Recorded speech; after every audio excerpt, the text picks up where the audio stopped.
what would you like to begin with today? The human drama is all about navigating our path between what is true and what is false. How do you determine false information? I don't determine false information. I simply forgive false information. Talk about that. I woke up one morning and decided to start forgiving false information because I didn't know what was true in the moment. Things started shifting and falling away, and things that I thought were true, thought were real, just started dissipating. People started dissipating. So you forgive false information and don't try to figure out what it is. When you don't know what is true in the moment, what do you do? Either you have a feeling that you know the truth, and how does that feel? Or you have a feeling that you don't know the truth, that you're saying, what? How does that feel, and what do you do with that? Describe, in general, the forgiving of the frequency and not letting the intellect or the ego stand in the way of whatever energy you're spending to forgive that not knowing or the knowing. First of all, train yourself to believe in your knowing, to tap into your knowing, and that goes back into getting in touch with that energy down in the perineum and receiving your own true nature in your own body, believing in it, becoming confident with what you believe, and then trusting. And it's a journey. It's not an automatic thing, and it doesn't happen overnight. Moments do. As a consistent, on-the-fly basis, it takes attentiveness to knowing your body, to knowing your knowing. When you were asking what does one do, the first thing I thought of is sit down and stop. That's one. Well, that is one, because when we are confused, when we don't know what is true, it's because there's too much information.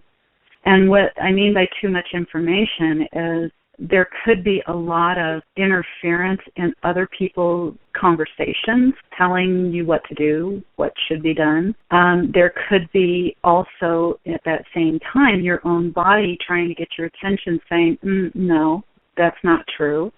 And your heart going, I'm torn between this person that I love and trust and myself that I don't love and trust, and I don't know what to do. So sit down and do nothing. That's a key factor in stopping dilemma and stopping drama. One of the most important things for me to learn was to not respond right away. Anytime anyone addressed me with anything, I would either have an excuse, I would fumble through my words, or I would have a very direct answer. If it was a personal authoritarian type of situation, it was mostly stumbling through my words. One time, I finally said, I will think about that. Let me consider that. And I didn't jump right in with the answer that this person was looking for. It made that person very, very, very angry. You know, he repositioned himself and demanded more, and I just kept repeating, I will consider that. I will consider that and get back to you. And that was a very freeing moment. When you feel that uncertainty in your body, something in you is saying, stop, wait, that's not right. Something in you is trying to get you to hold back and not buy into this person's game. It's important to listen to that. I have a very amazing and wonderful dear client who grew up in a very strict religion. And as we started working together, it was, Engaged Quantum Health, it teaches you to come into yourself and allow that true nature to come in, connect with your true nature, know who you are. It isn't the doctrine that is taught in organized religion. Even though she had broken away decades before, this still pushed the boundary for her. With my clients, I always encourage them to seek the answers within, provide information, but they have to think for themselves. They have to really look within. And she did this amazing process where she would disengage from our conversation, and then she would go into prayer and meditation, and she would measure everything to what her measurement of love is. Anything in her life, if it measures in with love and truth, then she goes forward. And she kept coming back and saying, my mind is struggling, she would say, but my heart knows that this is true. So you do have to do discernment for yourself. The best thing you can do for you is to allow that space to come in, your true nature to come into your body, into your mind, and inform you. So if you have someone who is insisting on a response right then and there, unless it's a life and death situation, and I mean heart-stopping situation, take a minute, step away, and if you have to, walk away. Say, you know what? I will consider that. I have things to do. I'll get back to you. I'll call you back in an hour. I'll call you back in 3 days. I'll call you back next week, and consider it. Can a person establish a foundation of well-being? Oh, absolutely. Start with forgiving the frequencies. I work on the premise of let sleeping dogs lie. A lot of people want to go in and just start forgiving frequencies. I only forgive the frequencies that surface because I don't want to go digging around and bringing anything else up. And it's just a quick and easy way to clear the air, so to speak. Forgiving the frequencies, it doesn't take people that long anymore. Depending upon your life, depending upon what your ancestors have built up in the DNA, depends on your past and what you're here to clear, what you are capable of and are ready to do.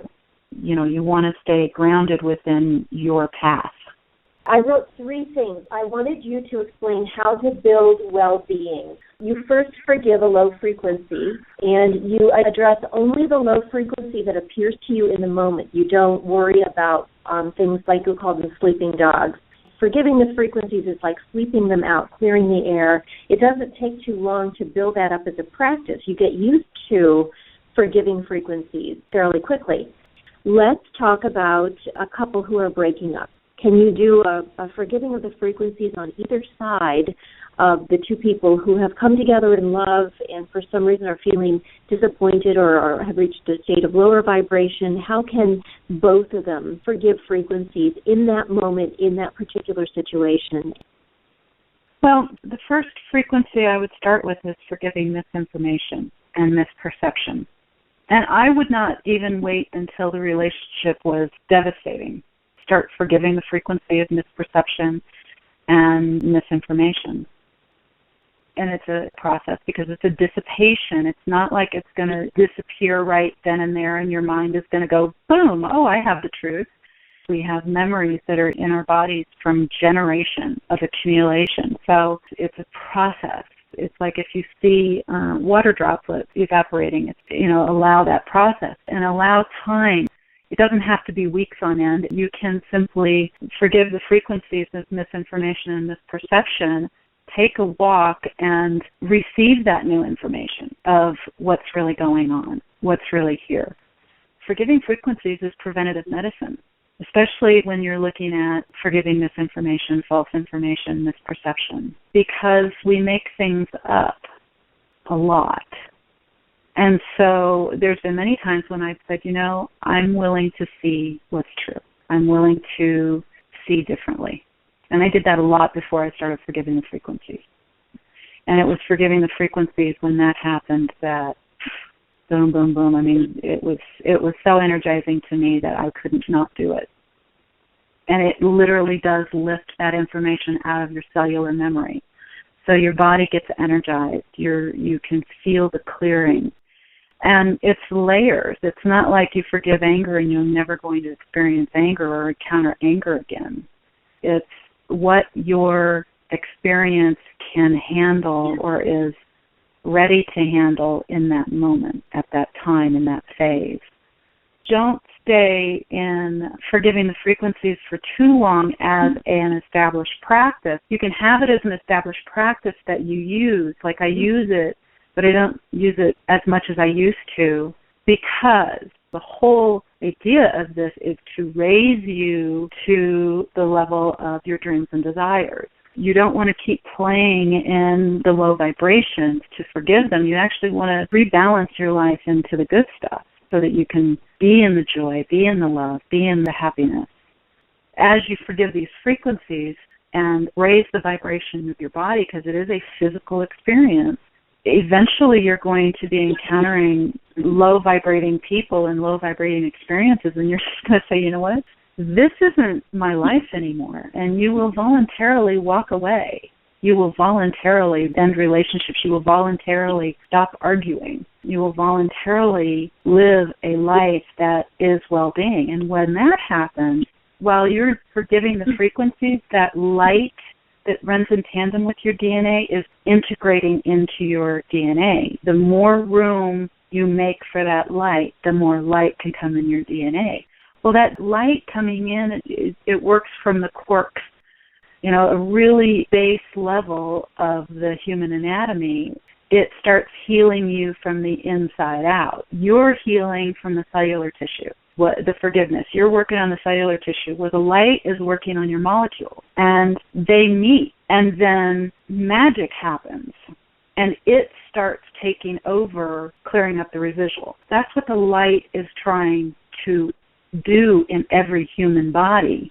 If we work with it in partnership, it's a faster process.